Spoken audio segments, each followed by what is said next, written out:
అనారోగ్యం, ఉద్యోగం, వ్యాపారం అప్పులతో బాధపడుతున్నారా? వెంటనే జేకేఆర్ గురువు గారికి కాల్ చేసి అపాయింట్మెంట్ తీసుకోండి. Hi viewers, India's largest digital media network Suman టీవీకి స్వాగతం. ప్రస్తుతం మనతో ఉన్నారు motivational speaker and Kinnera welfare society founder Nagachandrika అమ్మ. అమ్మ నమస్తే అమ్మ. నమస్తే. కొంతమంది చాలా వీక్ గా ఉంటారమ్మా. వీక్ గా అంటే ఫిజికల్ గా కాదు, మెంటల్ గా. చాలా వాళ్ళు మానసికంగా ఎలా ఉంటారంటే, ఎవరన్నా చిన్న ప్రేమ చూపించారు అంటే తొందరగా వాళ్ళకి అడక్ట్ అయిపోతూ ఉంటారు అన్నమాట. అంటే అలా ఎవరన్నా ప్రేమ చూపిస్తే తొందరగా వాళ్ళకు ఒక బానిసలాగా మారి వాళ్ళు చాలా బాధపడిపోతూ ఉంటారు. ఎందుకమ్మా అట్లా అంటే, నిజంగా వాళ్ళు అలా ఉండకూడదు అని నా అభిప్రాయం.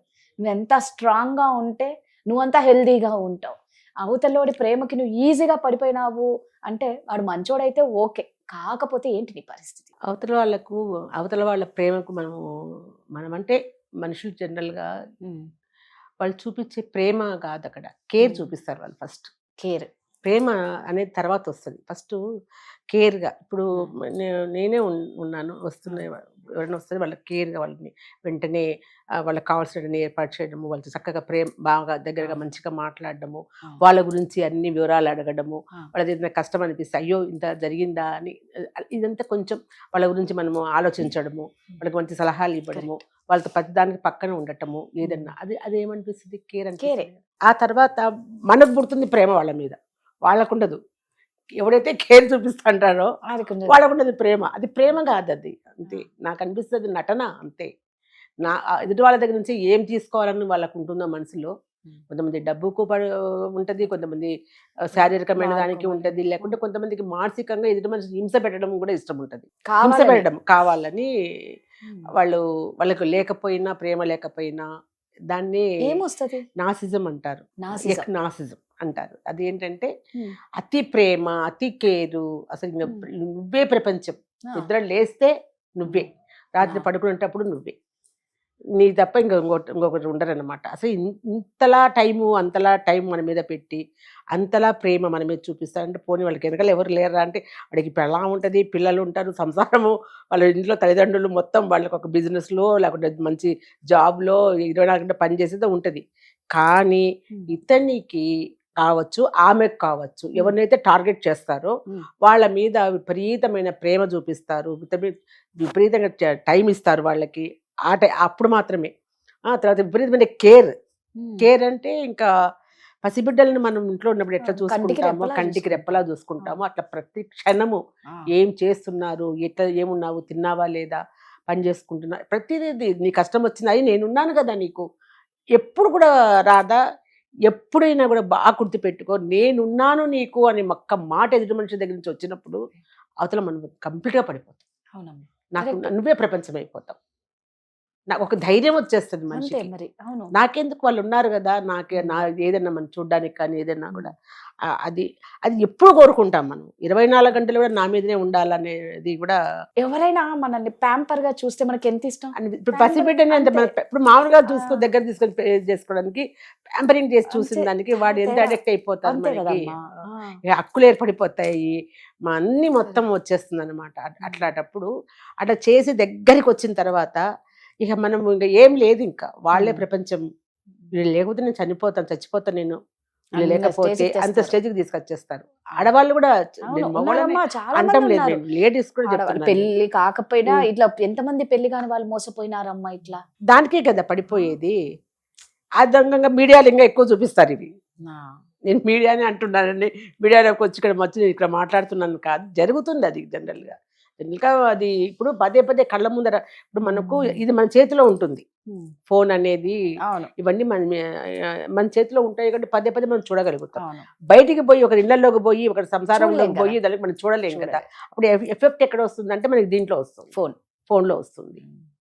అదేమైనా బలంగా. ఇప్పుడు నేను ప్రేమలో ఉన్నప్పుడు ప్రేమ ఒక పాట కావచ్చు, ఒక ఇది ఏదైనా కూడా కనపడినప్పుడు డైలాగ్స్ కావచ్చు, ఏదైనా కూడా కనపడినప్పుడు మనం దానికి కనెక్ట్ అయిపోతాం. ఇది మనకే, ఇది నాకు సంబంధించింది, నా కోసమే రాసినారు, నేనే అంతే. ఇంకా అక్కడ నేను తప్ప ఇవ్వలేదు, అక్కడ ఏ హీరో హీరోయిన్ కాదు, కానీ నేనే ఆ ముసుగులో అదేమంటారు, కుడితిలో పడ్డ ఎలక కొట్టుకుంటుంది కదా, మాదిరి ఆ ప్రేమలో కొట్టుకుపోయి ఇది అది బయటికి వస్తామో నువ్వు చచ్చిపోతామో కూడా తెలియదు, అట్లా ఈదేస్తాం దాంట్లో పడిపోయి.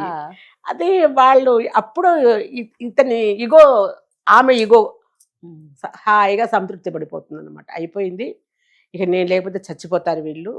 ఆ స్టేజ్కి వచ్చిన అమ్మయ్య తెచ్చారు. వదిలేస్తారా? వదిలేయడం కదా, ఒక తన్నుదంటారు అసలు. ముందు తన్నడం అంటే ఇంకా వాడు కానీ ఆమె కానీ ఎవడన్నా కానీ వాళ్ళ ఫోన్ తో నిద్రలేసి వాళ్ళ ఫోన్ తో నిద్రపోతారు అన్నారు కదా, ఆ ఫోన్ ఫస్ట్ బ్లాక్ చేసేస్తారు. అయిపోయి ఇంకా కమ్యూనికేషన్ బై ఫోన్ లేకపోతే ఇక ఆ తర్వాత కనపడడం మానేస్తారు.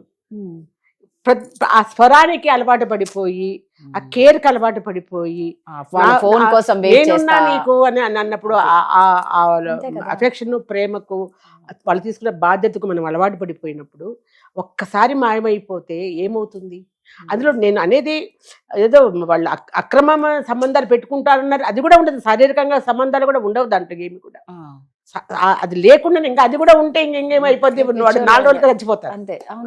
అది ఏమి లేకుండా కూడా చంపేస్తారనమాట. కత్తితో పొడచకుండా, ఉరి తీయకుండా, ఏ విధంగా అక్కడ విషం పెట్టకుండా చంపడం మనిషిని అంటే దీంతోనే ప్రేమతో చంపడం అనమాట. అంతే కదా. ఎలా బయటపడాలి దాంట్లో నుంచి? ఎలా అంటే వాళ్ళని వాళ్ళే మోటివేట్ చేసుకోవాలి, ఇంకో దానికి వెళ్ళాలి.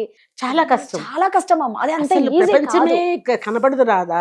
ఏమైపోతున్నా నేను అంటే మనిషి దృఢంగా ఉండే వాళ్ళైతే, ఫస్ట్ నుంచి బాగుండే వాళ్ళైతే, స్ట్రాంగ్ గా ఉంటే బయటపడతాం. అది లేని ఇంకా ఇదిగా ఉండే మనుషులు ఆత్మహత్య చేసుకుని చచ్చిపోతారు. చాలా మంది ఉన్నారు, చూసారు, చనిపోతారు వాళ్ళు. వాళ్ళకి ఇంకా ప్రపంచం లేదు. ఆ వ్యక్తి లేకపోతే ఆ ప్రపంచమే ఉండదు వాళ్ళకి. ఇంకా వాళ్ళల్లో ఉండే చెడు గుణాలు కూడా మనకు మంచిగానే కనపడతాయి. వాళ్ళు ఎంత చెడ్డదన్నా కానీ, ఆమె ఎంత చెడ్డవాడన్నా కానీ, వేరే ప్రపంచం అంతా వాడు ఇట్టోడని అన్నా కూడా వాడ వీళ్ళకి బుద్ధి లేకుండా ఎంత మంచోడు. ఇప్పుడు తను వదిలిపెట్టిన దాంట్లో కూడా ఆమె మంచితనమే వెతుక్కుంటుంది అతనిలో. అంతే. కాకపోతే తొందరగా దాంట్లోంచి బయటపడాలి. బయటకపోతే మాత్రం జీవితం నాశనమే కదమ్మా. అసలు ఏముంది ఇంకా, అది ఇంకా ఎండింగ్ అంతే మనిషికి. ఎంత భయంకరమైన జబ్బు అంటే కరోనా కంటే భయంకరం నన్ను అడిగితే. ఇది కరోనాకు గురేయడమే మంచిదేమో అనిపించింది నాకైతే. డైవర్ట్ కావాలంటే కూడా చాలా కష్టం. ఎందుకంటే అసలు మనస్సు నిండా, ఆలోచనల నిండా, మెదడు నిండా ఆ వ్యక్తి మొత్తం ఉన్నప్పుడు ఎలా బయటికి రావాలి? అంతే కదమ్మా. ఎలా బయటికి వస్తారు? అసలు 10 మందిలో 100 మందిలో ఉంటే కూడా ఆమె ఒంటరిగానే అయిపోతుంది, అతను ఒంటరిగా అయిపోతాడు, ఆమె కనపడుతుంది, ఆయనే కనపడతాడు. ఎట్లా బయటికి వస్తారు?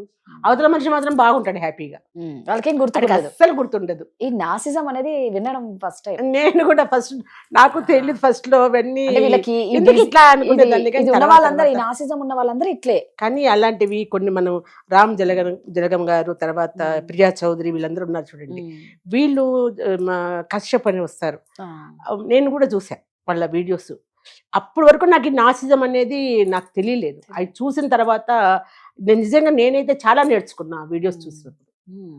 చాలా నేర్చుకున్నా మనిషి ఎలా మనం దాంట్లో బయటపడతారు వీళ్ళు అనేది కూడా. అసలు మనసు ఎంత స్ట్రాంగ్ చేసుకోవాలి. మళ్ళీ జన్మ రాదా? అది అంతే, ఇంకేం లేదు. మళ్ళీ మనం పుట్టినాము, మళ్ళీ జన్మ అనేది మనకి అనే అనిపిస్తుంది. ఏంటంటే మనుషులతో ఆడుకోవడమే ఒకలాంటి తప్పు. అంటే ఆడుకోవడం అంటే ఏదో గేమ్స్ అవి డిఫరెంట్, బట్ మనసులతో ఎవరు ఆడుకోకూడదు.